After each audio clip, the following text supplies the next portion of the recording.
اللہ کی گرم ریت پر ہے، میرے بھائی کے بدن پہ کپڑا نہیں ہے، میرے بھائی کے بدن پہ دھوپ آ گئی ہے۔ میرے لال میں 3 سال کی کم سن تھی، اپنے گھر کے صحن میں سو رہی تھی۔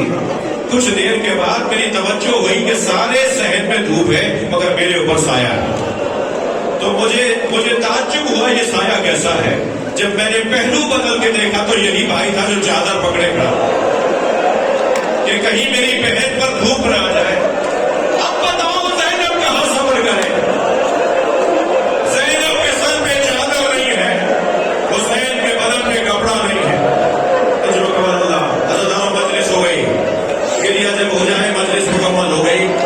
مجھے اس سے زیادہ آپ کو اور زحمت نہیں دینی، مگر ایک لمحہ ایک مرحلہ اور آگے آ جائیے۔ کس مصیبت سے جناب زینب اونٹ پر بیٹھی ہیں۔ جب امام سجاد کو دیکھا نا کہ حالت غیر ہو رہی ہے، بھائی کے بدن پر، حسین کے بدن پر زین العابدین کھڑے رو رہے ہیں، تو اپنے آپ کو اونٹ سے گرا دیا تھا۔ یعنی اونٹ کے بٹھانے کا انتظار نہیں کیا، کھڑے اونٹ سے خود کو گرا دیا۔ اور پھر اس کیفیت میں بھائی کے قریب آئی ہیں، امام سجاد کو حوصلہ دیا ہے۔ اجرکم اللہ۔ کس مصیبت سے جناب زینب اونٹ پر بیٹھی تھی، اب جناب زینب کو بھائی کے بدن سے اٹھایا جا رہا ہے۔ نظر سخت مرحلہ ہے۔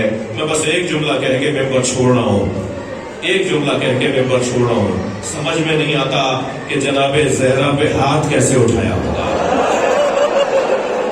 سمجھ میں نہیں آتا سیدہ زہرا کا پہلو کیسے توڑا ہوگا۔ کیسے سمجھے کہ نبی زادی کے ساتھ یہ ہوا۔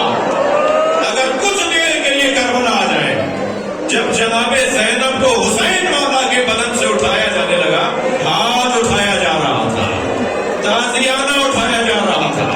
میری بیوی نے بھائی کا لاشا مڑ کر دیکھا اور ایک ہی مرثیہ پڑھا، اے اللہ میں نے حسین کو تمہارے حوالے کیا۔ میرا حسین کربلا